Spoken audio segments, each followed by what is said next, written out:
Hi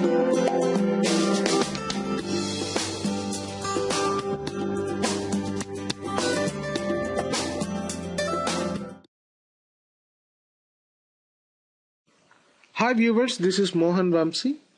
I'm a DWBI consultant. In this video, I'm going to illustrate STD Type 2 mapping using Informatica.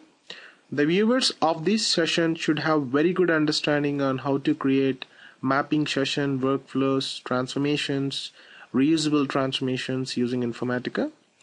And also you should have very good understanding on OLTP and OLAP systems. So coming back to the session, in this mapping I'm using TM_customer as my source table. So all the customer information is fed to this source table. So all new customer records and modified customer records are fed to this table. And the next transformation is source qualifier. It's a simple pass-through transformation. There is no property set within this transformation, so it's a simple pass-through. So the next transformation is lookup. So here our target table is the lookup table here, and I'm bringing in all the columns from the source qualifier into the lookup transformation.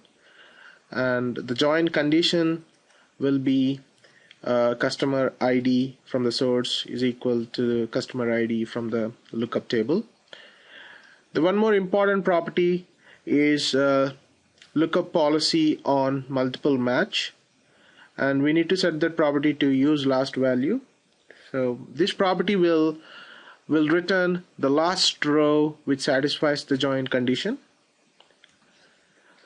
And the next transformation in this mapping is an expression transformation. In this transformation, we will identify the new record and the modified record. So the new record is identified by checking whether the customer key from the lookup table is null or not. So if the customer key from the lookup table is null, that means the record from the TM_customer is a new customer. So here this is null function, if that is true, that will practically tell us that we need to assign a new key value to the new customer. Okay, so this is how we identify whether the incoming record is a new record or a modified record. So the second flag will be the change flag. So using the change flag, we will identify a modified customer record. So for a modified customer record, the customer key should not be null. That is the primary condition we need to check. And then we need to get into the individual columns, and we need to verify which column got changed. So it depends upon the business requirement. So in this case, to simplify the explanation process, I have taken only two columns, house owner flag and the address line. Yes, we have two columns, house owner flag and address line 1. So I'm using these two columns to identify a modified record. Okay, so the first case is we need to identify that the customer key is not null, and then we will compare the house owner flag from the source and the house owner flag from the lookup table, whether is there any change between those house owner flag. If there is a change, then the flag will set to 0, and if there is no change, then the flag will set to 1. So obviously, like we are interested in the changed records, so it should be 0. So the decode condition, what it will do is it will compare between incoming house owner flag from the source and the house owner flag from the lookup table, and the expected comparison result is 0. So it should be different. In the same way, address line 1 from the source is compared with address line 1 from the lookup table. So if the customer changes his address, so he'll be set a flag 0, or if he doesn't change, that's fine, it'll be 1. But here we are only looking for modified records, so we are expecting 0 here. So if all these conditions, so coming from here to here, if all the conditions are satisfied, and look at here, we need to clearly observe there's an AND operator and there's an OR operator here. So this condition is a must, and within the decodes, any one of the conditions is satisfied, then the whole condition is set to true. If any of these conditions are not satisfied, then the whole change flag is set to false.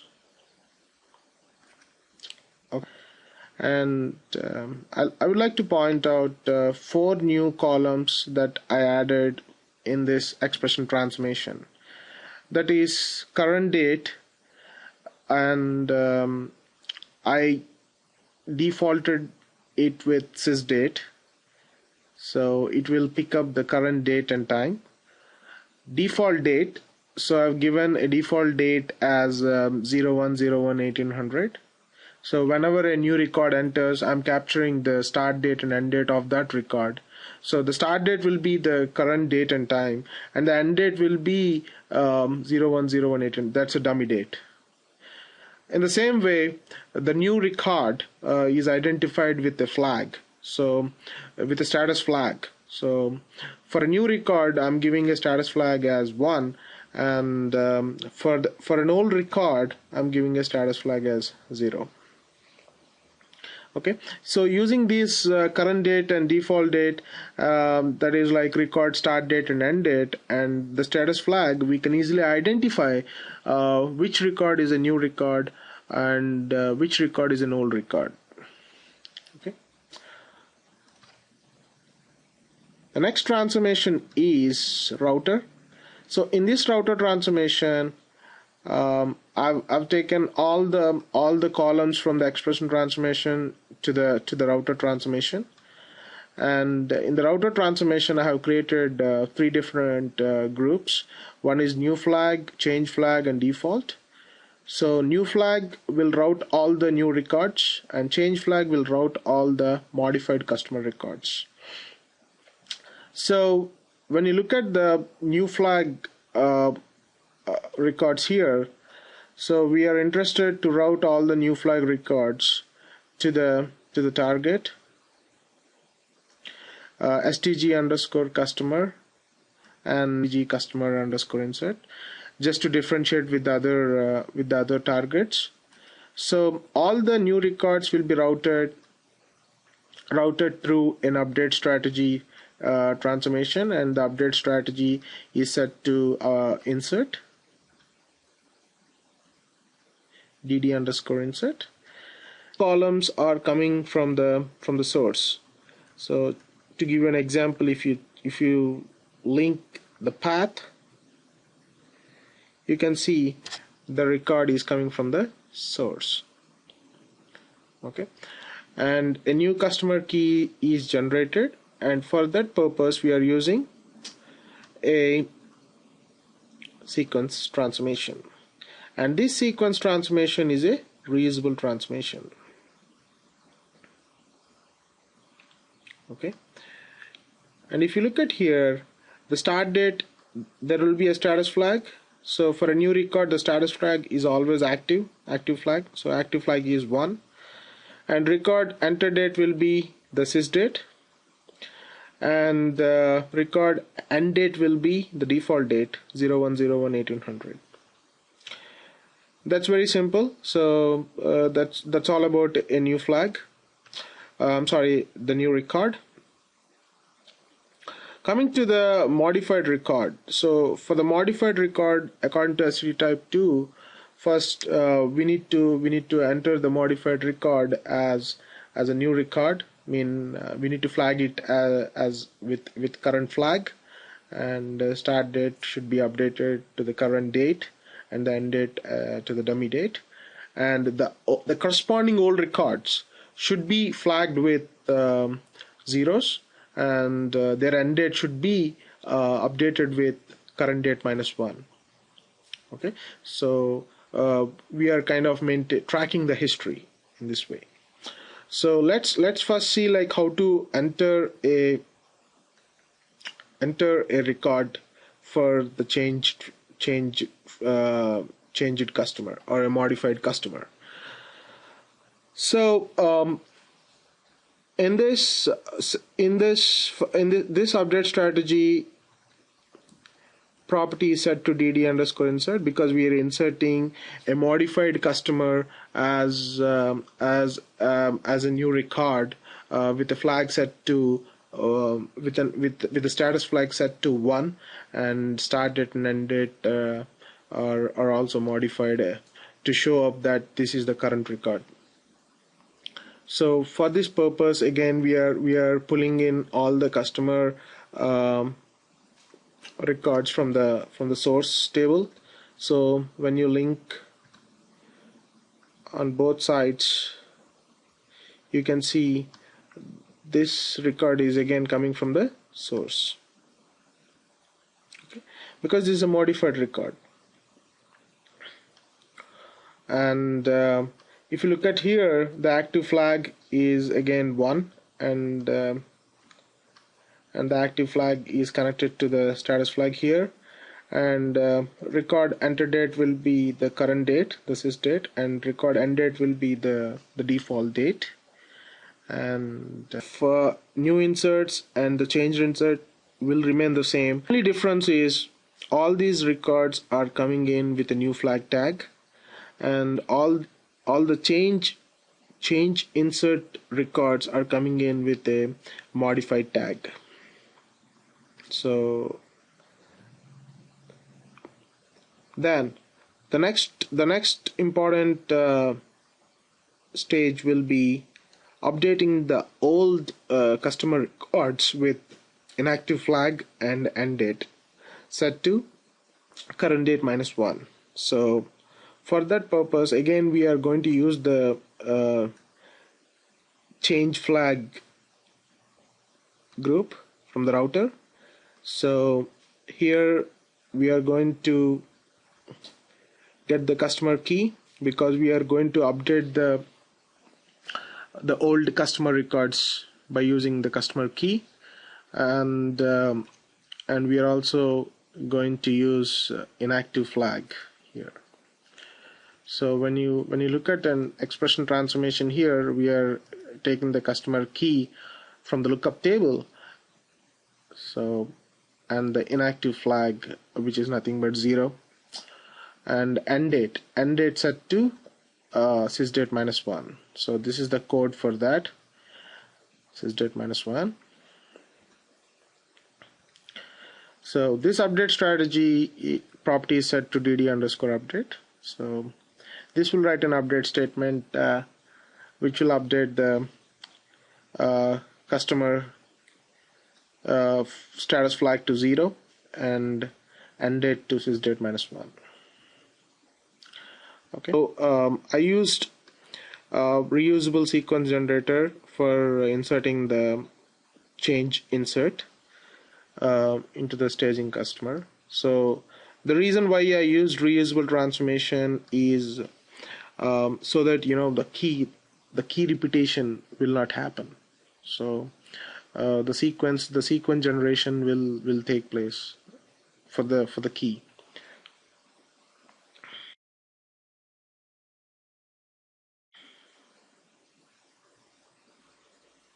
Now let's look into the workflow manager. I created a session for the mapping.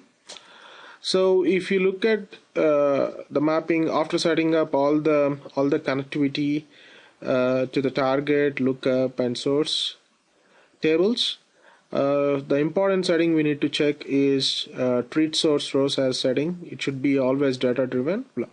Make sure that truncate target table option on the target is unchecked. So those are three important points to consider.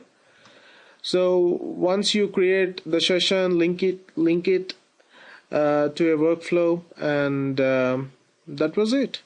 Just run the workflow, and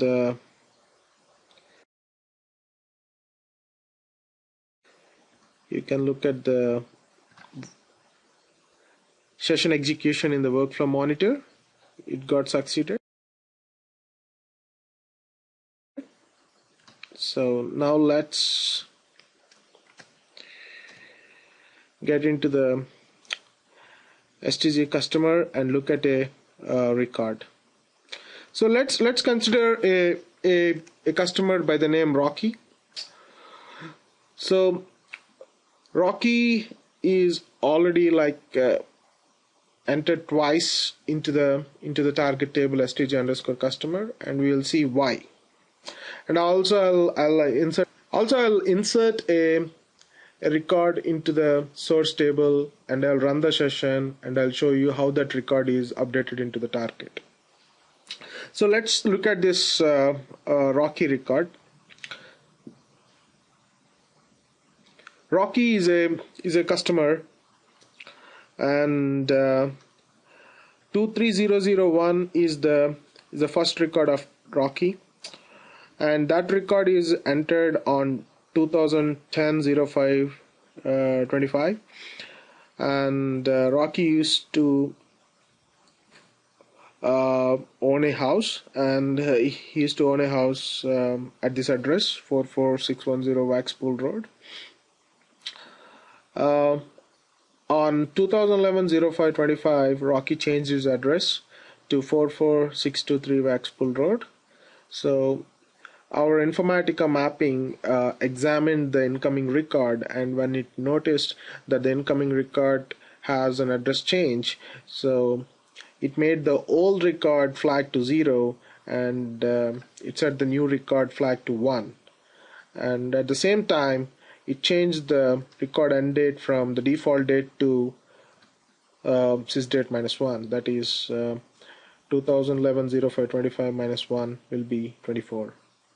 And for the new record, that means for the updated address record, the status flag is set to 1, and the record entry date will be 2011-05-25. That means the record when the modified record got inserted into the OLTP system, that date is recorded into the target. And as this is the updated record, the record end date is set to a default date. So let me show you by changing by modifying Rocky's record. So let me change or update the Rocky's house owner's flag to 0. So if you look at here, this is TM underscore customer table. So I changed the house owner's flag of Rocky to 0 here, and